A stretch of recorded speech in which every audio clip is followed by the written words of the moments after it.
Hello friends, welcome back to my YouTube channel.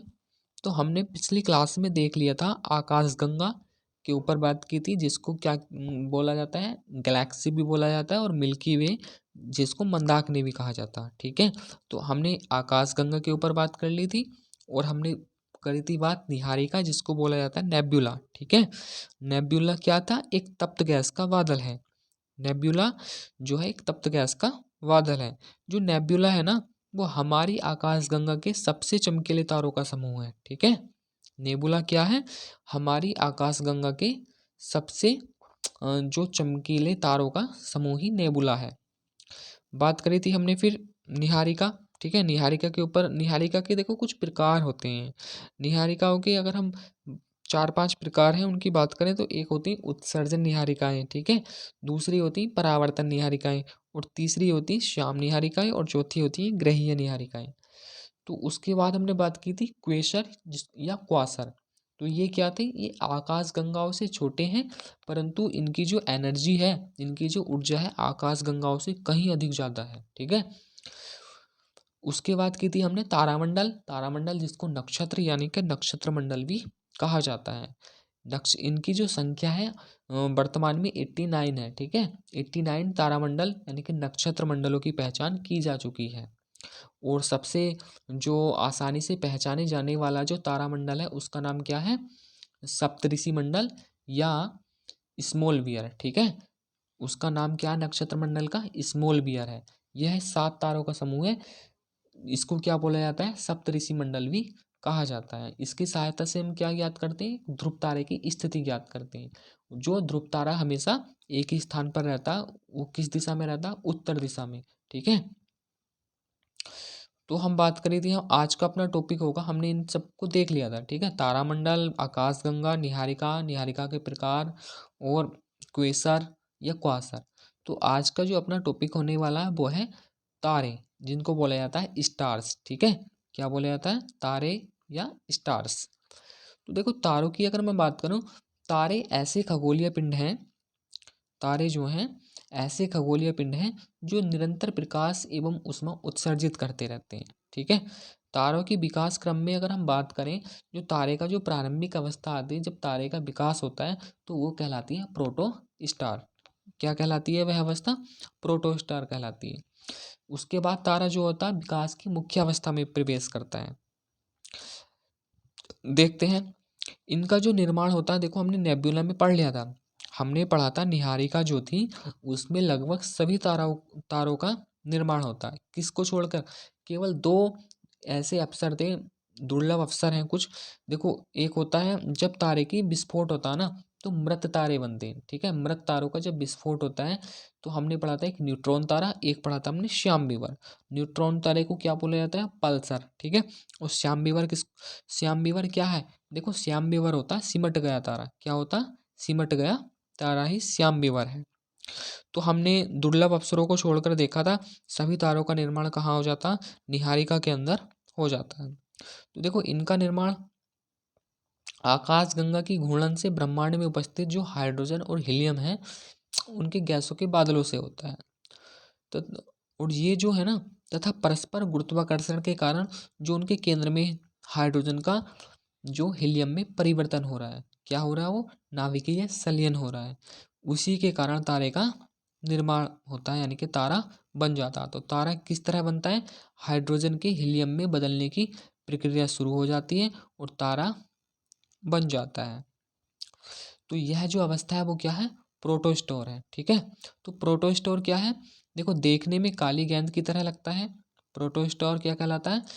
प्रोटोस्टोर की अगर मैं कुछ प्रॉपर्टीज की बात करूं, तो देखने में विशाल काली गेंद की तरह लगता है। ठीक है, इस निर्माण तारे के निर्माण में सिर्फ एक चरण है। इसका जो निर्माण है वो तारे के निर्माण में सिर्फ एक चरण है, और जो चरण जो है वो पहला चरण है, और पहले चरण को ही हम प्रोटोस्टार बोलते हैं। ठीक है, यह जो है प्रकाश, अब जो इसमें प्रोटोस्टार है वो, ठीक है, प्रोटो स्टार है, इसके अंदर क्या उत्सर्जन, क्या हमें प्रकाश तारा देगा?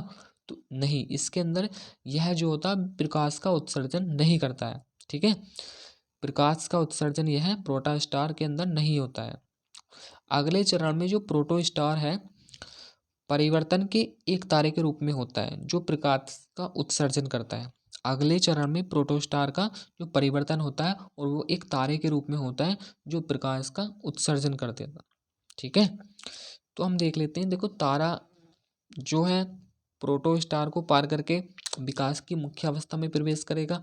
फिर उस तारे का जो होगा अंतिम चरण भी होगा जिसमें वो तारा अपनी मृत अवस्था में जाएगा, जहां उसका विस्फोट होगा। उसके अंदर क्या होगा? विस्फोट होगा, जिसको बोलते हैं सुपरनोवा विस्फोट। तो तारे की हम अंतिम चरण की बात करें, देखो तारे का अंतिम चरण, देखो विकास की मुख्य अवस्था से निकलकर तारा जो होता वो वृद्धावस्था में प्रवेश करता है। जिस तरह एक मनुष्य विकास की मुख्य अवस्था से निकलकर एक वृद्धावस्था में जाएगा, उसी तरह तारा भी विकास की मुख्य अवस्था से निकलकर वृद्धावस्था में प्रवेश करेगा।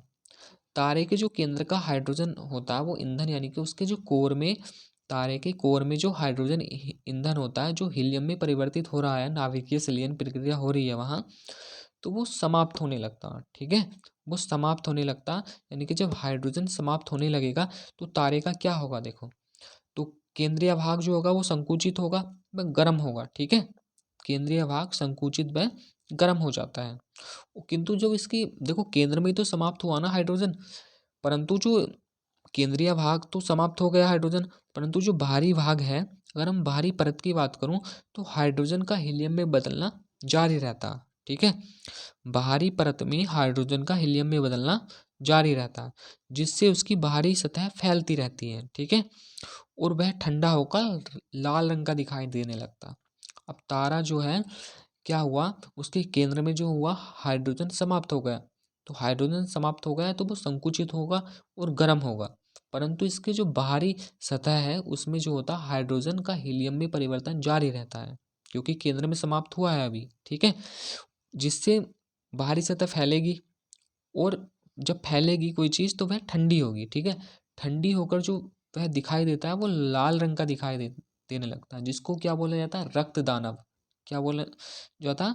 रक्त दानव या सुपर रक्त दानव भी कहा जाता है। अब तारा जो हो गया वो ठंडा हो गया। ठीक है, तो उसको क्या बोलेंगे हम? रक्त दानव या सुपर रक्त दानव कहा जाता है। इसके पश्चात जो होता है, देखो हीलियम, देखो हाइड्रोजन से हुआ हीलियम में परिवर्तन। अब हीलियम जो होगा वो भारी कणों में परिवर्तित होगा। ठीक है, हीलियम कार्बन में और कार्बन अन्य भारी पदार्थों में जैसे लोहा आदि में परिवर्तित होने लगता है। हीलियम, हाइड्रोजन तो हुआ था हीलियम में परिवर्तन, परंतु अब क्या हो रहा है? हीलियम कार्बन में और कार्बन अन्य भारी पदार्थों में परिवर्तित होगा, जैसे लोहे में। ठीक है, आदि में परिवर्तित होने लगता है। उसके बाद क्या होगा? तारे में एक तीव्र विस्फोट हो जाता है। तारे में क्या होता है? एक तीव्र विस्फोट हो जाता है, जिसको बोला जाता है सुपरनोवा विस्फोट। क्या बोला जाता है जिसको? सुपरनोवा विस्फोट। तारे में एक तीव्र विस्फोट होता है जिसको बोलते हैं सुपरनोवा विस्फोट। इसके पश्चात तारा अपने आकार के अनुसार, देखो तारे का जैसा आकार होगा वो उसी, उसके अवशेष जैसे होंगे वो उसी प्रकार से एक मृत प्राय तारा जो होगा वो बनेगा। देखो ब्लैक होल कैसे बनता, अभी हम बात करते हैं कैसे होता। तो सुपरनोवा विस्फोट तो हो गया, उसमें तारे में विस्फोट हो गया जिसका नाम है सुपरनोवा विस्फोट। इसके पश्चात तारा अपने आकार के अनुसार अनुरूप मृत्यु के तीनों में से कोई एक प्राप्त करता है। ठीक है, मृत्यु के तीनों में से कोई एक चरण प्राप्त करेगा, या तो वो कृष्ण बावन बनेगा। ठीक है, कृष्ण बावन बनेगा जिसको बोलते हैं ब्लैक ड्वार्फ, या न्यूट्रॉन तारा बनेगा वो, या फिर बनेगा कृष्ण बीवर। ठीक है, ब्लैक होल बनेगा। देखो ये कृष्ण बावन यानी कि ब्लैक डार्फ और न्यूट्रॉन स्टार और कृष्ण बीवर, ठीक है, जिसको बोला जाता है ब्लैक होल, ये वास्तव में डीपली अगर इनके ऊपर हम जाने लगे तो बहुत अच्छी तरह से समझना है। तो इनको कृष्ण बावन कब बनेगा, ठीक है, जो लिमिट होती है 1.44 जो सूर्य द्रव्यमान यानी कि चंद्रशेखर लिमिट होती है, तो ये हम पूरा डिस्कशन अगले टॉपिक में करेंगे। ठीक है, अगले वीडियो में करेंगे। आज तक हमारा यही टॉपिक है, आज का अपना जो टॉपिक था वो कंप्लीट हुआ।